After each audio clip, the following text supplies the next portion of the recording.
नमस्कार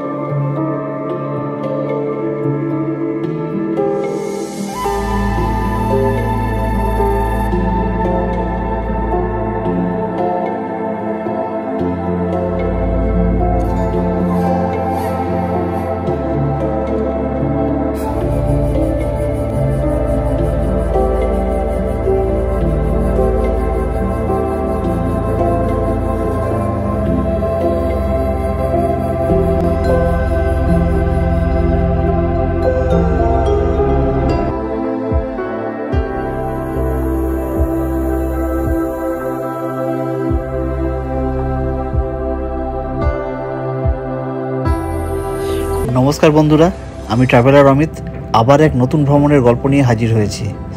आज आमरा रওনা हচ্ছি একটা স্বপ্নের গন্তব্য মরিশাস। শুরু করছি কলকাতা থেকে। চলুন আমার সঙ্গে এই দুর্দান্ত যাত্রায়।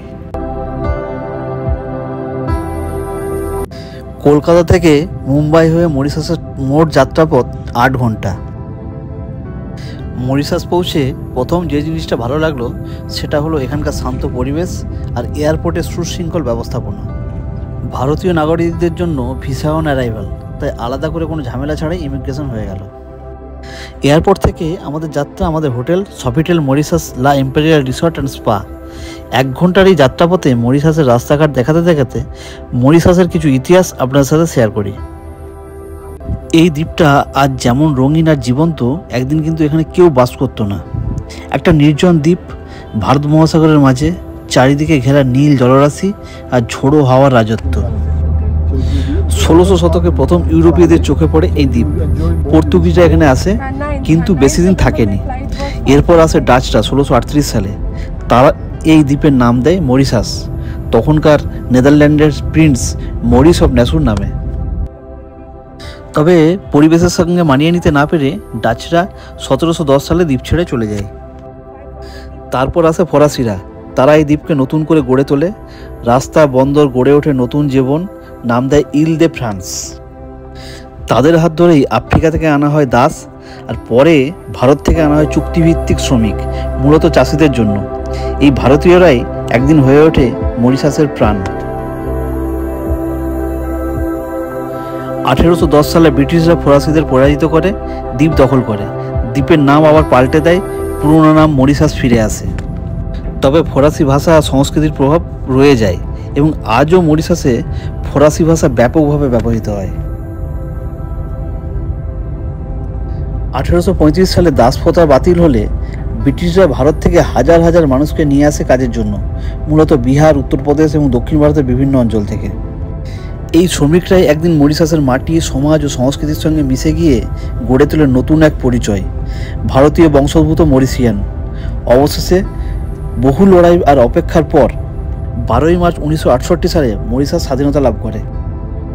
তাদের প্রথম প্রধানমন্ত্রী হন স্যার শিবসাগর রামগোলাম, যাকে ফাদার অব নেশন বলা হয়।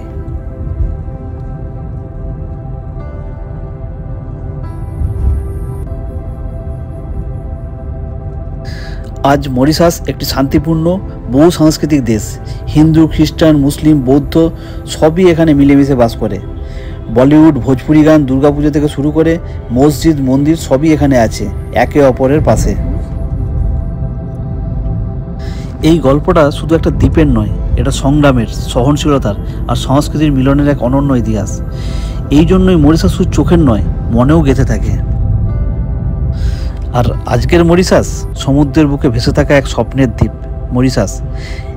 এটা শুধু একটা জায়গা নয়, এটা এক অনুভব, একটা গল্প যেটা প্রতিটা ঢেউয়ে লিখে যায় তার নিজের ভাষা।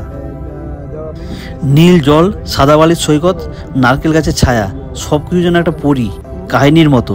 কিন্তু এখনকার মরিশাস আগের মতো শুধু নিস্তব্ধ প্রকৃতির ছবি নয়। এখানে আছে আধুনিক রিসর্ট, প্রাণবন্ত সংস্কৃতি, দুঃসাহসিক অ্যাডভেঞ্চার আর রঙিন মানুষের গল্প। এখানে সূর্যাস্তের রং আলাদা, সাগরের শব্দের মাঝে লুকিয়ে থাকে প্রশান্তি। এই সফর শুধু ঘোরারই নয়, এটা হৃদয়ে ছুঁয়ে যাওয়ার এক অভিজ্ঞতা, যেখানে প্রকৃতি আর মানুষ একসাথে গায় ভালোবাসার গান।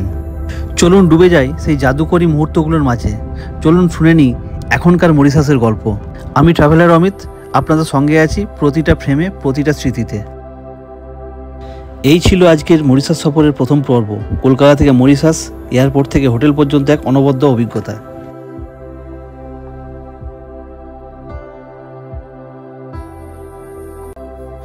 পরবর্তী ব্লগে চলুন দেখে নিই এই রিসোর্টের ভেতরের গল্প, মরিশাসের সৈকত, আরও অনেক কিছু।